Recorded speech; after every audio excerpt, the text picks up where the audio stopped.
सीताराम पदाम्बुजो मदपर्यन्मानसमुदीरय सीताराम गुणावली निस्दिवा यज्जीवया पीते सीताराम विचित्ररूपमनिशं यश्चक्षुषोरभूषणं सीताराम सुनाम धाम निरतं तं सद्गुरुं संभजे नीलाम्बुजश्यामलकोमलाङ्गं सीतासमारोपितवामभागं पाणौ महासायकचारुचापं नमामि रामं रघुवंशनाथं यत्र यत्र रघुनाथकीर्तनं तत्र तत्र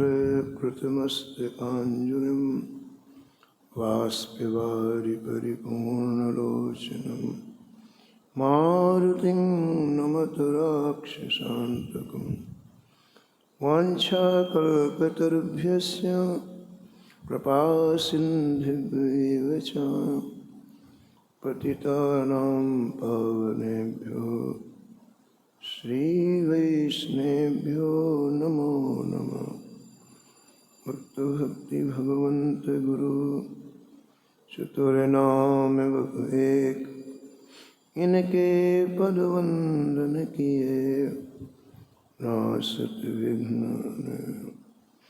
हरिजो आय विराजिए कथा सुनहु इतिहास तुम श्रोता या माल के तुम पद रजनुआ तुम पीछे जो और हैं श्रोता हैं रसखान जिनके सकल मनोरथ पुरवहु श्री भगवान। राधे राधे गोविंद गोविंद राधे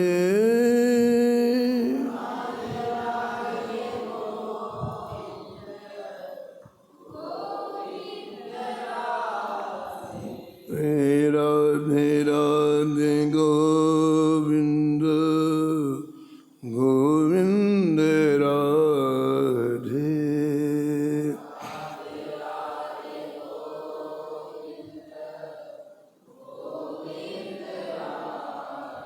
गोविंद राधे बोलो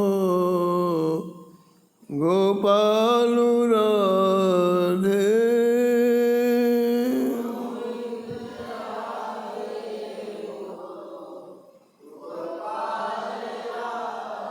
राधे राधे गोविंद गोविंद राधे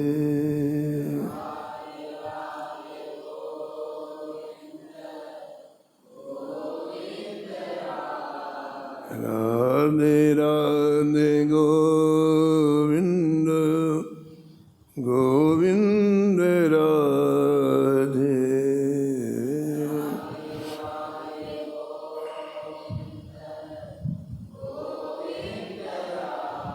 गोविंद राधे बोलो गोपाल राधे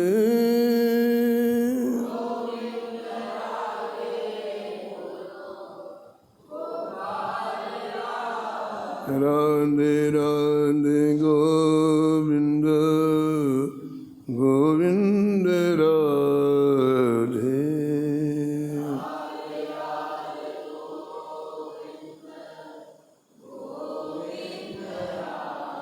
राधे राधे गोविंद गोविंद राधे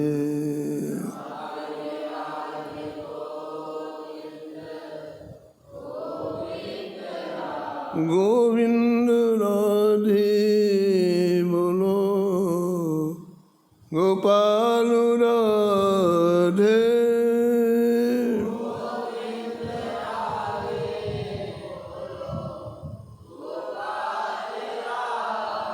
राधे राधे गोविंद गोविंद राधे।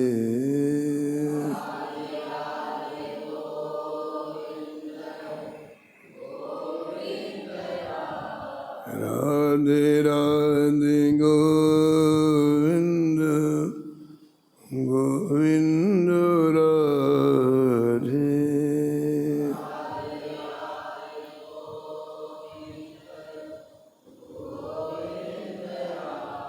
राधे राधे गोविंद गोविंद राधे।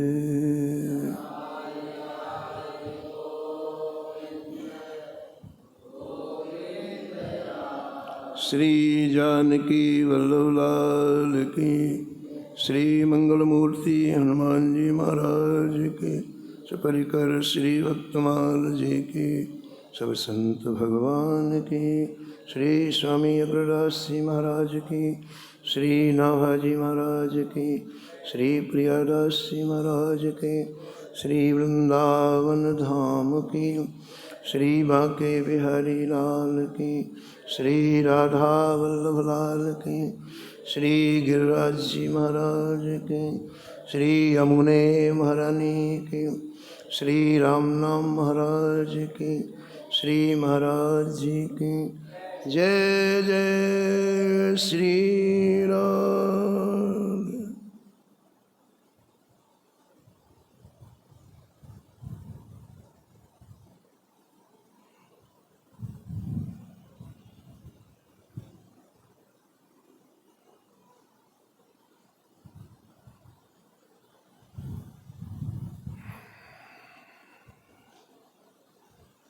श्रद्धाई फुलेल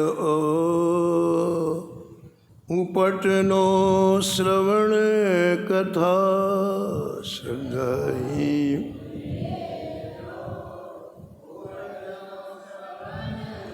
मेल अभिमान अंग अंगन छुड़ाइए।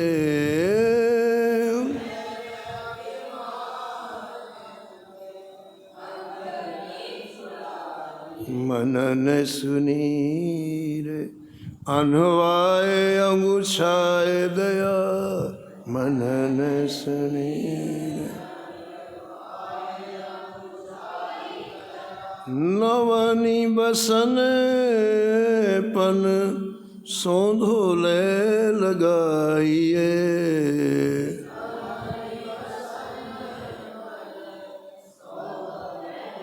आभरण नाम हरि साधु सेवा कर्ण फूल। आभरण नाम मानसी सुनत संग अंजन बनाइए।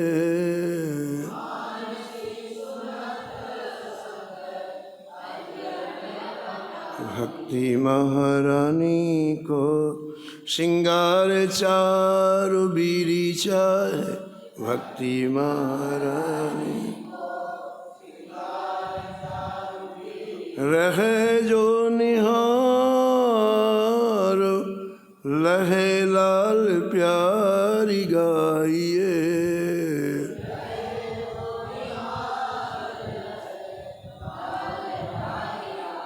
लाल प्यारी गाइए। लाल प्यारी गाइए। लाल प्यारी गाइए। लाल प्यारी गाइए। प्रातः स्मरणी परम वंदनी श्री भक्तमाल के रचयिता श्री नाहा गोस्वामी जी परम पावन ग्रंथ श्री भक्तमाल में भक्तों के दिव्य चरित्रों का वर्णन किया है। प्रारंभ में भक्तमाल के टीकाकार श्री प्रियादास जी ने ये वर्णन किया है कि मुझे भक्त रसबोधिनी टीका लिखने की प्रेरणा कैसे प्राप्त हुई।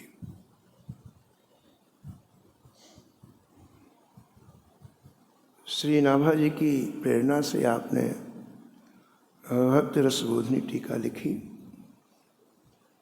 और कहते हैं कि हृदय सरसाई जो पे सुनिए सदाई। यदि निरंतर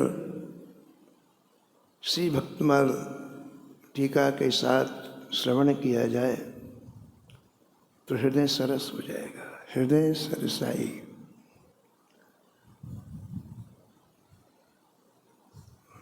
और दूसरी बात कहते हैं सुनिए सदाई, कि ये भगवान के चरित्र और भक्त के चरित्र हमेशा सुनना चाहिए। इनको सुनने से हमारे जीवन में कुरस नहीं आता, हृदय सरस बना रहता है। बाहर की जितनी चीज़ें हैं ना वो कुरस हैं, उसमें पॉइजन मिला हुआ है, विष मिला हुआ है। अगर आप इन कथाओं को नहीं सुनेंगे तो वो अधिकार कर लेंगे आपके हृदय में। अगर एक कथाएं आप निरंतर सुनते रहेंगे ना तो बाहर की चीज़ों का अधिकार आपके हृदय में नहीं होगा। इसलिए रसिकों ने इस बात में जोड़ दिया, गावहीं सुनहीं सदा मम लीला। जहाँ संत के लक्षण बताए गए हैं उनमें एक लक्षण है कि मेरी लीलाओं को निरंतर सुने। गावहीं सुनहीं सदा मम लीला। श्री रामलला में ऐसे बहुत रसिक हुए हैं जो 8-8 घंटे 10-10 घंटे भगवान की कथाएं सुनते हैं। कोई आयोजन हो ऐसा नहीं है, किसी महापुरुष को बुला के ऐसा नहीं है, अपने आप में उनको ऐसा रस मिल गया है कि 10-10 घंटे 11-11 घंटे भगवान की लीलाओं को श्रवण करना। कोई महाराज जी मथुरादास जी महाराज कहते थे कि यहाँ बराह घाट में एक त्यागी जी रहते थे, उनका भी नाम बिहारीदास था। तो प्रातःकाल वो कथा चालू करते, भागवत जी की कथा चालू करते। बोले चालू करने का समय था, बंद करने का नहीं था। रात में 11 बज जाए 12 बज जाए कोई न सुने, वो कथा कहते रहते। माली कहते हम भी 1-2 बार गए थे उनकी कथा सुनने। उनको इतना कथा में कोई आए ना आए, उनकी कथा प्रारंभ सदा लिखा है। अगर निरंतर कथा हमारे कानों में प्रवेश करेगी तो निश्चित रूप से फिर ये संसार की कटुता, संसार का ये जहर हमारे अंदर भरेगा नहीं। और कोई भी चीज़ जब आप निरंतर सुनेंगे तो उसमें रस का प्रादुर्भाव होता है। तो श्री प्रियादास जी महाराज इसके पहले कवित्व में 2 चीज़ें कहीं। कहा कि एक तो ये हृदय को सरस करने वाली है कथा, और दूसरी ये निरंतर सुनना चाहिए, सुनिए सदाई। अब कहते हैं कि भक्तमाल का जो मूल लक्ष्य है वो ये कि भक्ति देवी की कृपा प्राप्त हो जाए। भक्तमाल में ये सभी भक्त हैं। भक्त कौन है? जिसके हृदय में भक्ति है, तो भक्ति देवी की कृपा प्राप्त हो जाए। तो प्रियादास जी कहते हैं कि भक्ति देवी का मैं श्रृंगार करना चाहता हूँ, सजाना चाहता हूँ उनको। तो भक्ति महारानी का श्रृंगार मैंने कैसे किया है उसे सुनकर हमें भी भक्ति महारानी का श्रृंगार करना चाहिए। तो एक विशिष्ट भूमिका में श्री प्रियादास जी महाराज ने भक्ति देवी का श्रृंगार इस कवित्व में किया है। सबसे पहले वो कहते हैं कि श्रृंगार जब करना होता है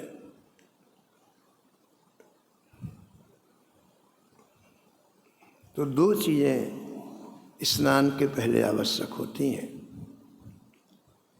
एक तो किसी सुगंधित तेल से शरीर का मर्दन किया जाए, और दूसरा इसके बाद पूरे शरीर में उपटना लगाया जाए। उपटना क्या है? पुराने ज़माने में बड़े बड़े राजा महाराजाओं के यहाँ बड़ी कीमती वस्तुओं का एक लेप बनता था, और शरीर में उसको लगाने से रोम कूपों में घुसा हुआ मैल बाहर आ जाता था। उसके बाद वो स्नान करते थे। तो पहली पंक्ति में श्री प्रियादास महाराज कहते हैं कि भक्ति महारानी के श्रृंगार में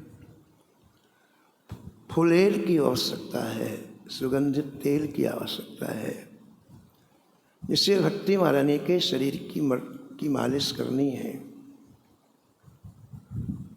तो कौन सा फुलेल चाहिए यहाँ भक्ति महारानी को? भले जो बाजार में बिकता हो फुलेल नहीं चाहिए। बाजार का सुगंधित ये तेल नहीं चाहिए। फिर क्या चाहिए? कहते हैं भक्ति महारानी के लिए जो फुलेल चाहिए उसका नाम है श्रद्धा। ये पहली सीढ़ी है, श्रद्धा। अगर आपके पास श्रद्धा है तो भक्ति महारानी को आप फुलेल लगा रहे हैं, सुगंधित तेल से उनका मर्दन कर रहे हैं। पूज्य महाराज जी श्री मथुरादास जी महाराज स्पष्ट करने के लिए हर श्रृंगार के साथ एक न एक भक्त का चरित्र जोड़ा। श्रद्धा के एक शब्द में आपने परिभाषा अगर कही जाए तो ये है, संत गुरु वेद शास्त्र पुराण में जैसा लिखा है, जैसा वो कहें वैसा हृदय में धारण कर लेना, इसी का नाम श्रद्धा है। हम उसमें कोई अपना तर्क ना मिलाएं। संत सदगुरुदेव जैसा कहें वैसा आत्मसात कर लें। हमारे वेद पुराण शास्त्र में जो लिखा है उसको कोई तर्क ना करें, उसको हृदय में धारण कर लें, इसका नाम श्रद्धा है।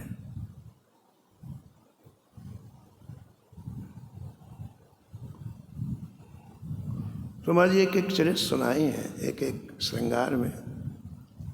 श्रद्धा में आपने श्री गदाधर भट्ट जी का चरित्र श्रवण कराया महाराज जी। श्री गदाधर भट्ट जी कर्नाटका में रहते थे और इतने सौभाग्यशाली थे कि प्रारंभ से ही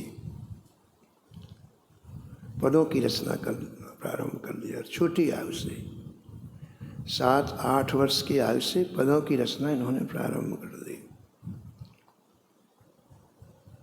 एक बार इनके गांव के कुछ लोग श्री राम वृंदावन का दर्शन करने के लिए आए। श्री यमुना जी में स्नान किया तो उमंग बढ़ी। ये जितनी पवित्र नदियां हैं, चाहे यमुना जी हों, चाहे सरजू जी हों, चाहे गंगा जी हों, चाहे कावेरी हों, चाहे नर्मदा जी हों, इनमें एक विशेष शक्ति है। और विशेष शक्ति क्या है कि जैसे आप इनमें डुबकी लगाते हैं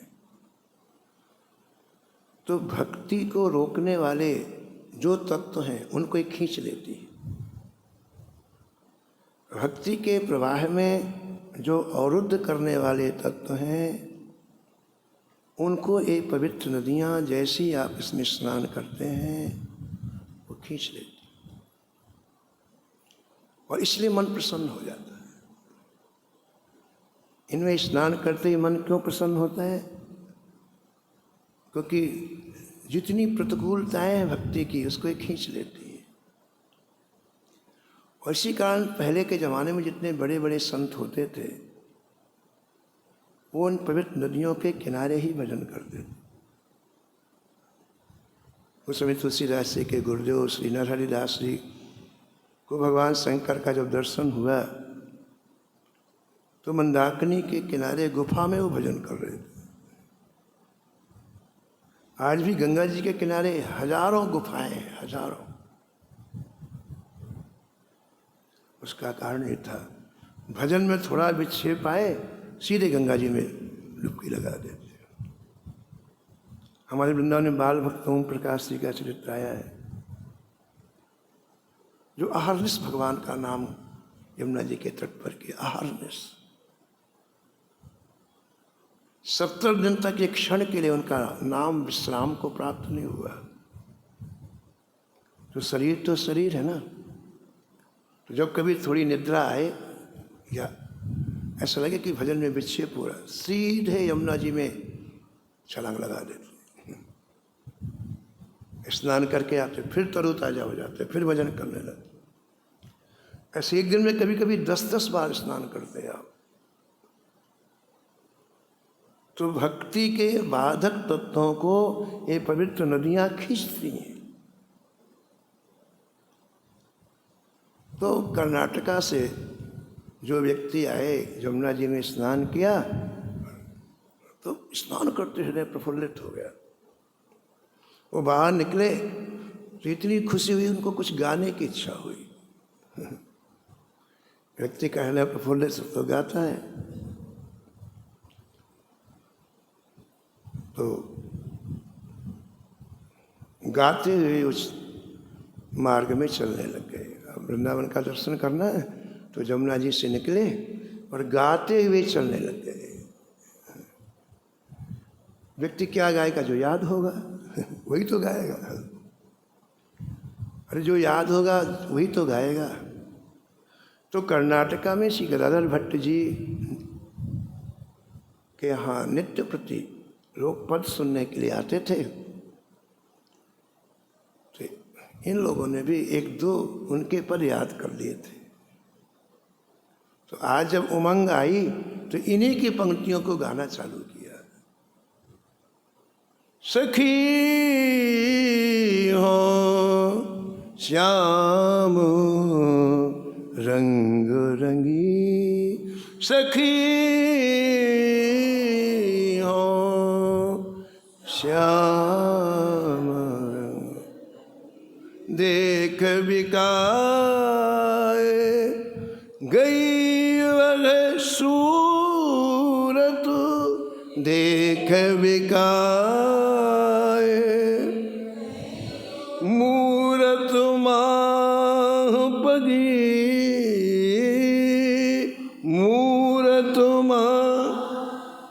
सखी हो श्याम रंग रंगी, सखी हो श्याम रंग रंगी।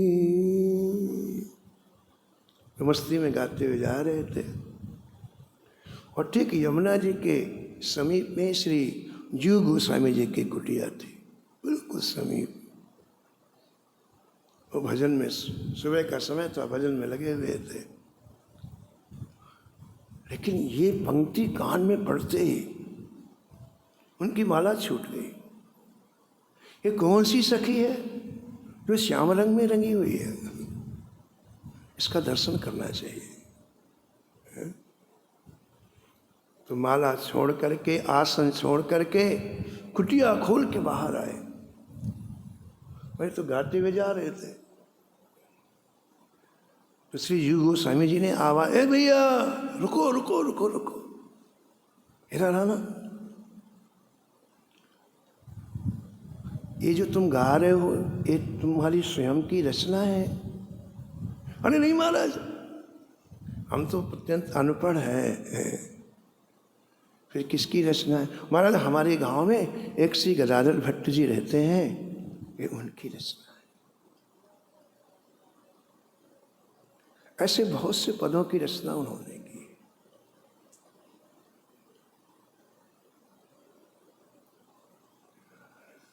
आप लोग कहाँ से आए? बोले कर्नाटका। उस समय कोई वाहन नहीं चलते थे, उस समय ऐसे रोड नहीं बने थे। 500 वर्ष पहले पैदल जाना पड़ता था और बस जंगलों से जाना पड़ता, नदी को पार कर, ऊबड़ खाबड़ रास्ते थे। तो योगी स्वामी ने कहा कि भैया यदि इनसे मिलना हो तो हमको किस रास्ते से जाना चाहिए? उन्होंने कहा हम बता देते हैं, हम लोग जो पैदल आए हैं। और उन्होंने लिख के दिया कि यहाँ से पहले कहाँ जाना है, फिर कहाँ जाना है, कहाँ जाना है। महीनों का रास्ता था और वो लोग चले गए। अब एक संत की इच्छा एक संत से मिलने की बड़ी तीव्र होती है। सारी इच्छाएं तो उसको भगवान के चरणों में विसर्जित कर देता है, लेकिन संत से मिलने की इच्छा उसे के जीवन में अंतिम श्वास तक रहती है। उसका कारण है संतों के हृदय में श्री ठाकुर जी नित्य नवीन नवीन लीलाएं करते हैं। जो ग्रंथों में लिखी वो लीलाएं नहीं, नवीन नवीन जो कहीं नहीं लिखी। और यदि उनका दर्शन हो जाएगा तो वो लीलाएं सुनने को मिल जाएंगी। इसलिए एक इच्छा उनकी रहती है, अंतिम श्वास तक किसी संत का दर्शन हो जाए, किसी संत का दर्शन हो जाए।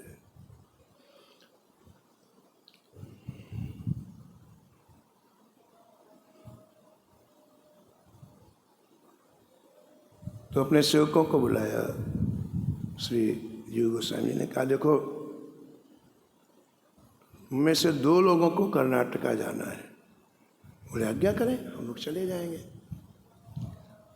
मैं एक पत्र लिख के देता हूँ, इनके गांव में जाकर इनका पता लगा करके ये पत्र उनको दे देना, ठीक है? फिर वो जो कहें तो मुझे समाचार बताना।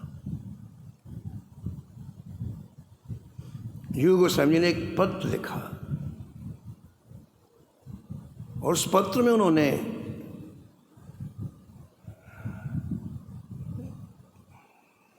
ये वर्णन किया कि तुमने अपने पद में लिखा है सखी हो श्याम रंग रंगी।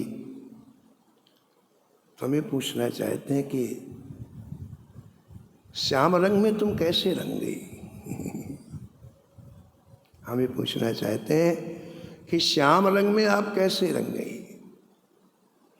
आगे जी गोस्वामी ने लिखा कि हमारे वृंदावन के रसिकों का ऐसा कहना है कि श्याम रंग में रंगने के 3 हेतु हैं, चौथा कोई नहीं है। ये 3 चीजें यदि जीवन में हो तो श्याम रंग में रंग सकता है।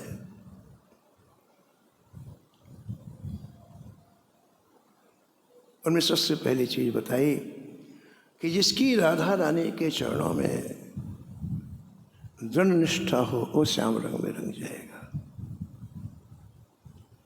जिसकी राधा रानी के चरणों में दृढ़ निष्ठा हो वो श्याम रंग में रंग जाएगा। दूसरी चीज लिखी जीव गोस्वामी जी ने कि यदि राधा रानी के चरणों में दृढ़ निष्ठा ना हो तो जिन महापुरुषों की दृढ़ निष्ठा है उनके चरणों का आश्रय मिल जाए तो श्याम रंग में रंग जाएगा। जो उस रस में डूबे हुए उनकी कृपा मिल जाए, उनकी सेवा का शोषण मिल जाए, उनका संग मिल जाए तो व्यक्ति श्याम रंग में रंग जाएगा। और तीसरी बात जीव गोस्वामी ने लिखा कि यदि ये दोनों ना हो, राधा रानी के चरणों में दृढ़ निष्ठा भी ना हो और ऐसे डूबे हुए संतों का संग भी प्राप्त न हो तो सीधा हम वृंदावन का वास मिल जाए तो श्याम रंग में रंग जाएगा।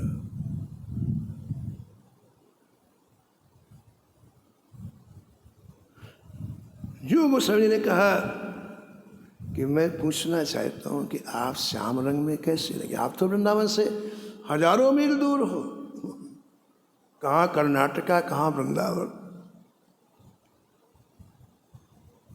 जैसे बिना रंग के पात्र के कोई किसी को रंग नहीं सकता। अरे रंग के पात्र में रंग होगा तो आप पिचकारी से या कैसे बस दूसरे को रंग सकते हैं। ऐसे श्री धाम वृंदावन रंग से भरा हुआ पात्र है। ये श्याम रंग से भरा हुआ पात्र है, यहाँ आओगे तो श्याम रंग लग जाएगा। ऐसा पत्र लिखा और इनके सेवक पत्र लेकर के चले। रात रात भर चलते। गर्मी का दिन में तो गर्मी पड़ती सूर्य की रोशनी से, तो रात में पूरी रात चलते। दिन में कहीं विश्राम कर लेते। और चलते चलते ये गदाधर भट्ट जी के गांव में सुबह 4 बजे पहुंचे। प्रातःकाल सब लोग करीब करीब सोते ही रहते हैं, संत लोग तो जल्दी उठ जाते हैं। तो गांव में पहुंचे तो अंधेरा, और गांव के बाहर एक कुआं था जिसमें लोग नहाने के लिए आते, जल भरने के लिए आते। तो सबसे पहले उनको कुआं मिला गांव में। कुएं के पास पहुंचे तो एक व्यक्ति कुएं की का जो चबूतरा होता है उसमें बैठ के दातून कर रहा था। कुआं ऐसे हुआ है, उसके 4 फीट ऊंचा लोग चबूतरा चारों तरफ बना देते हैं। तो बाल्टी से पानी निकाल करके एक व्यक्ति दातून कर रहा था सुबह सुबह।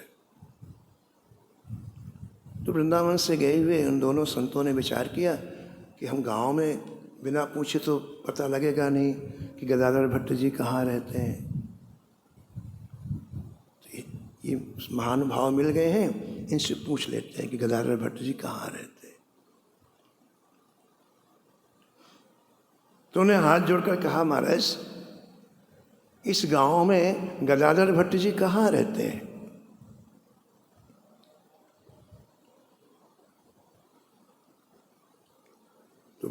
तो उस महानुभाव ने ऐसा देखा और कहा, आप कहाँ से आए हैं? तो उन्हें हाथ जोड़ के कहा, श्री धाम वृंदावन। श्री धाम वृंदावन नाम कानों में गया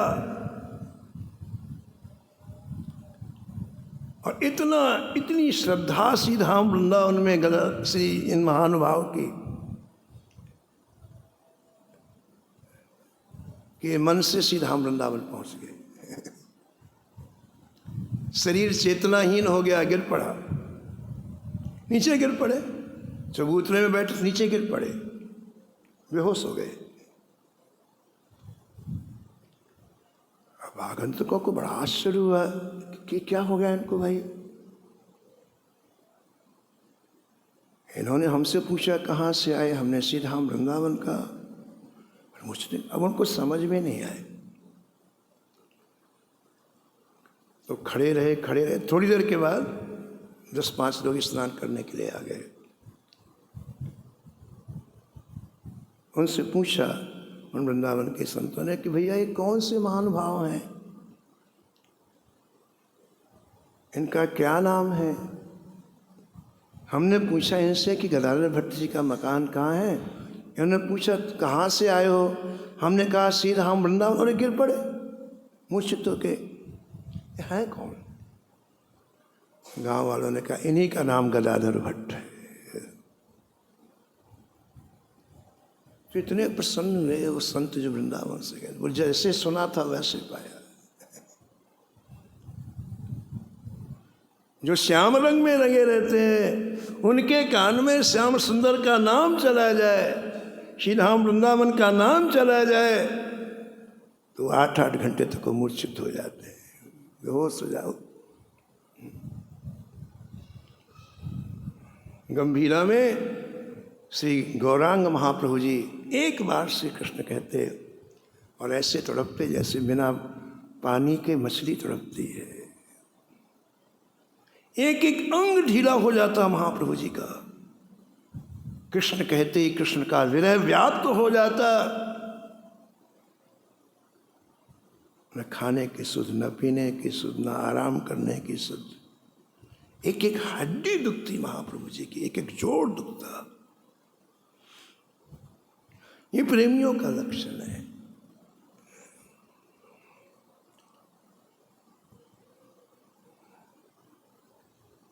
भगवान नाम लेने के बाद हृदय ना पिघले, गोस्वामी जी उसको बहुत बुरा मानते हैं, बहुत बुरा मान। जीवा में नाम आए और हृदय कठोर बना रहे, गोस्वामी जी को बिल्कुल अच्छा नहीं लगता है।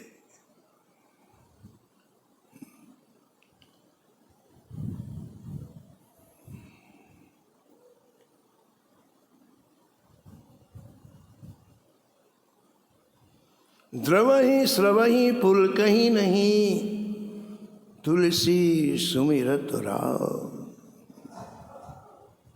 ही अ पार्ट राम कहने के बाद यदि हृदय द्रवीभूत न हो, कहते ऐसे हृदय के टुकड़े टुकड़े हो जाएं, ही अ पार्ट फूट दो नयन। राम कहने के बाद आंख से आंसू ना आए तो फोड़ दो आंखों को, किसी काम की नहीं है। जरो सुतन कहीं काम, राम कहने के बाद यदि रोमावली खड़ी ना हो जाए, कहते आग लगा दो शरीर में। ही फाटहु फूटहु नयन, जरो सुतन कहीं काम, द्रवहि श्रवहि पुल कहीं नहीं, तुलसी सुमिरत राम। तो जो आए थे संत लोग बड़े खुश हुए कि हमने जैसे सुना था श्री गदाधर दास जी को वैसे पाया, बहुत खुश हुए। उन्होंने कहा भैया अब हम अपना काम कर लेंगे, अब हमको पता चला। बोले क्या काम कर? बोले हमारे वृंदावन में रोज ही लोग पागल ऐसे मूर्छित होते हैं, हमें पता उनको कैसे जगाया जाता है। हमारे हर मोहल्ले में हर गली में यही हाल है, कृष्ण का गिर पड़े, राम का और हमें पता है। तो दोनों संत गदाधर जी के पास गए। एक नियम है कि जिस चीज़ से व्यक्ति को मूर्छा है वो उसी से जगेगा वो, ठीक है ना, ये नियम है। जिस चीज़ से मूर्छा आती उसी से जगता है। तो ये कैसे मूर्छित हुए? वृंदावन का नाम सुन करके। और इसलिए हमारे वो दोनों संत समीप में गए, मूर्छित अवस्था में पड़े हुए श्री गदाधर भट्ट जी के कान में जोर जोर से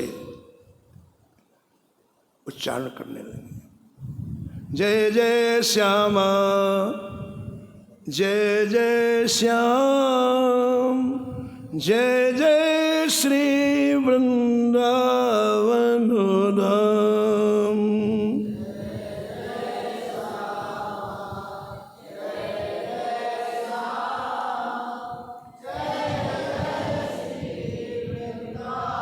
जय जय श्यामा जय जय श्याम, जय जय श्री वृंदावन धाम।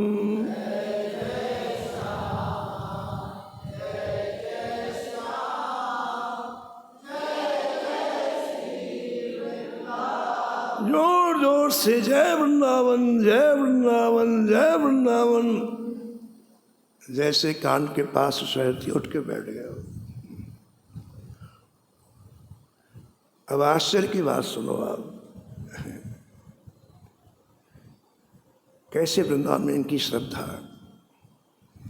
लगाव एक अलग बात होती है और रहना एक अलग बात है।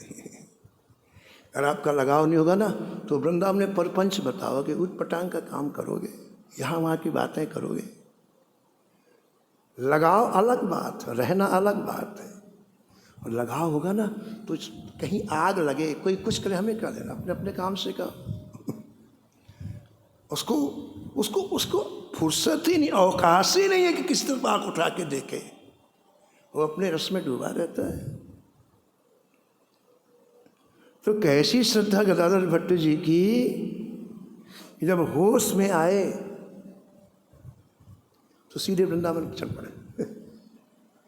ताला लगाने नहीं गए घर में, और वो जो धोती लाए थे ना नहाने के लिए वो भी वही छूट गई, लोटा भी छूट गया।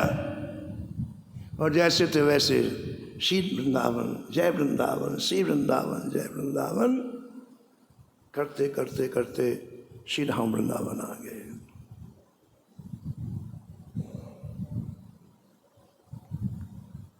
श्री जीव गोस्वामी जी से मिले और कहा, आपने कृपा करके मुझे वृंदावन बुला लिया। संतों के हृदय में प्रेरक कौन है? श्री बिहारी जी हैं। वो अपने आप कोई काम नहीं करते हैं, प्रेरणा देते हैं, और जैसी प्रेरणा देते हैं वैसे ही उनके मुख से वाक्य निकलते हैं, शब्द निकलते हैं। और गदाधर भट्ट जी यहाँ रह करके आपने पूरे जीवन रसिकों की वाणी का अध्ययन करके उसे परोसा, उसे वितरित किया। संत सद्गुरुदेव की कृपा से यदि आपको कुछ ऐसी चीज़ प्राप्त हो जाए और आप उसे अपने हृदय में रख के मर जाएं, तो ये अपराध कोटि में आता है, इसका दंड भोगना पड़ेगा। आपको यदि कोई वस्तु मिले तो आप वितरित करो उसको, लोगों के हृदय में पहुंचा करके, जैसे आपको सुख मिला लोगों को सुख मिले, ये प्रक्रिया है। अगर आप उसको ऐसे ही रख के चले गए तो दंड मिलेगा। ऐसे कई उदाहरण भक्तमाल में है। तो आपने यहाँ आकर रसिकों की वाणी का अध्ययन किया, उसके बाद महाराज अब जिसका हृदय इतना लबालब प्रेम से भरा हो उसकी वाणी में कितना रस होगा। पूज्य महाराज श्री मथुरा जी महाराज कहते थे, पहले हमने 40 वर्ष तक संतों के मुख से सुना है, तब बैठे गद्दी में। ये नहीं कि 4 दिन अब बैठ गए गद्दी में। 40 वर्ष तक सुना है तब बैठे। तो बहुत दिनों तक आपने अध्ययन किया संतों के चरणों में बैठ करके, और फिर इसके बाद आपने श्री वृंदावन में जब कथा कहना प्रारंभ किया तो एक अद्भुत रस का प्रवाह हुआ, और हजारों हजारों लोग, लाखों लाखों लोग भगवत धाम के अधिकारी हुए। तो इस कवित्व में श्री प्रियादास जी महाराज ने भक्ति का श्रृंगार किया है। भक्ति के श्रृंगार में सबसे पहली चीज है कि भक्ति महारानी को सुगंधित तेल से मर्दन किया जाए। सुगंधित तेल क्या है? प्रियादास जी कहते हैं श्रद्धा है। श्रद्धा ही फुलेल उपटनो श्रवण हरि कथा।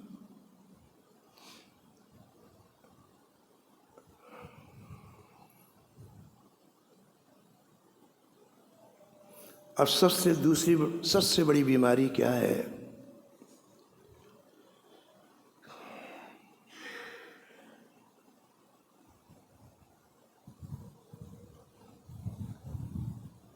कि हम सब मानसिक विकारों से ग्रसित हैं। कोई शरीर से स्वस्थ भी हो, लेकिन मानसिक रोगी सभी है, सब।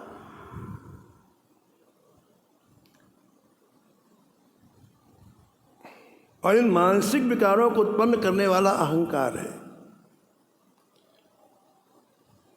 संस्कृत मूल शूल प्रदनाना सकल शोकदायक अभिमाना। सकल शोक, एक शोक नहीं, जितनी सृष्टि के शोक हैं इस अभिमान में घुसे हुए हैं। और जैसे अभिमान आएगा तो फिर वो शोक लाखों जन्म तक नहीं जाते हैं। बहुत शोक है ना, कैसे चले जाएंगे?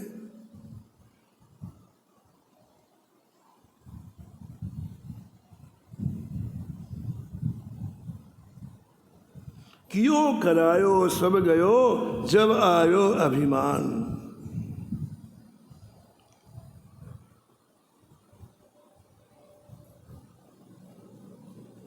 तो श्री प्रियादास जी महाराज कहते हैं कि रोम के कूपों में जो मैल है,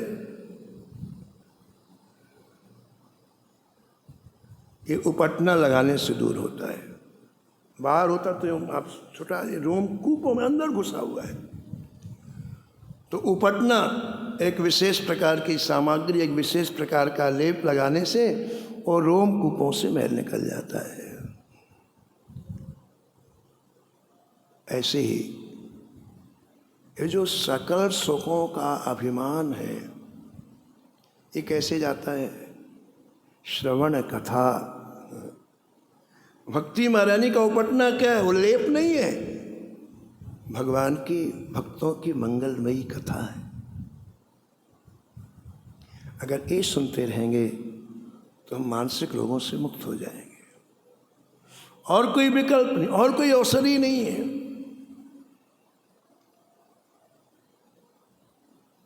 मैल अभिमान अंग अंगन छुड़ाइए, मंगल करण कलिमल हरण, मंगल करण तुलसी कथा रघुनाथ की, तुलसी मंगल करण कलिमल हरण, मंगल करण कलिमल हरण तुलसी कथा रघुनाथ की, तुलसी कथा रघुनाथ की। तो कथा श्रवण एवं उपटना लगाना है। और कथा श्रवण से कैसे ये मैल दूर होता है, अहंकार रूपी मैल कैसे दूर होता है? महाराज जी इसमें एक भक्त की कथा सुनाते थे।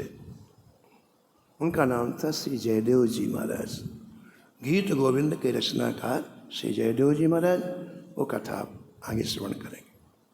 जय जय श्यामा जय जय श्याम, जय जय श्री वृंदावन धाम।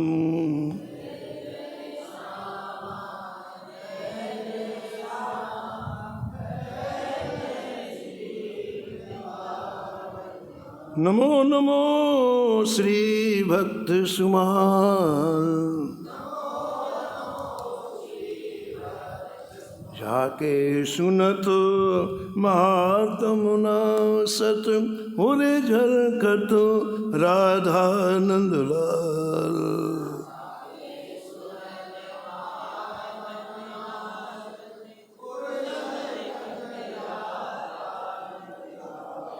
गद गद स्वर पुलकित अंग अंगनी, लोचन बरसत आसमान जाल।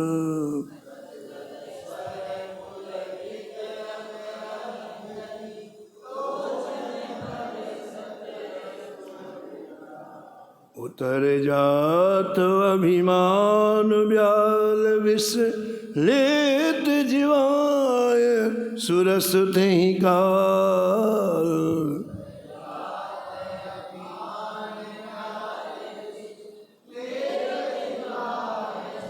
होत प्रीत हरि भक्त जनन सो, लेत शीघ्र हटि चरण प्रचाल।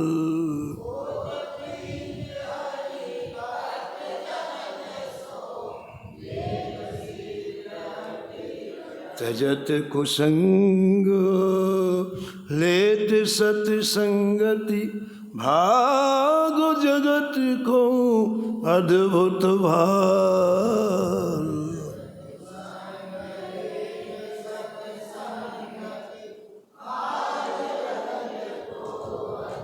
निशिवासन सोवत अरु जागत, रोम रोम वे करत निहाल।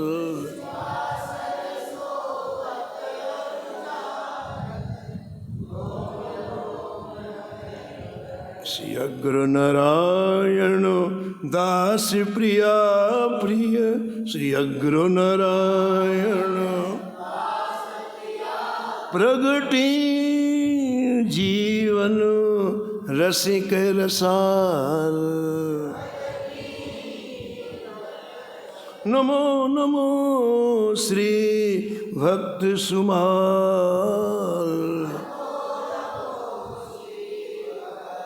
सीताराम सीताराम सीताराम सीताराम राम राधे श्याम राधे श्याम राधे श्याम राधे श्याम सीताराम सीताराम सीताराम सीताराम हम राधे श्याम राधे श्याम राधे श्याम राधे श्याम राम सीताराम सीताराम सीताराम सीताराम हम राधे श्याम राधे श्याम राधे श्याम राधे श्याम सीताराम सीताराम सीताराम सीताराम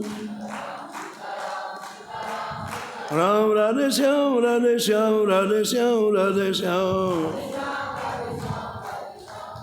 श्री जानकी वल्लभ लाल की श्री मंगल मूर्ति हनुमान जी महाराज की सपरिकर श्री भक्तमाल जी की सब संत भगवान की श्री स्वामी अग्रदास जी महाराज की।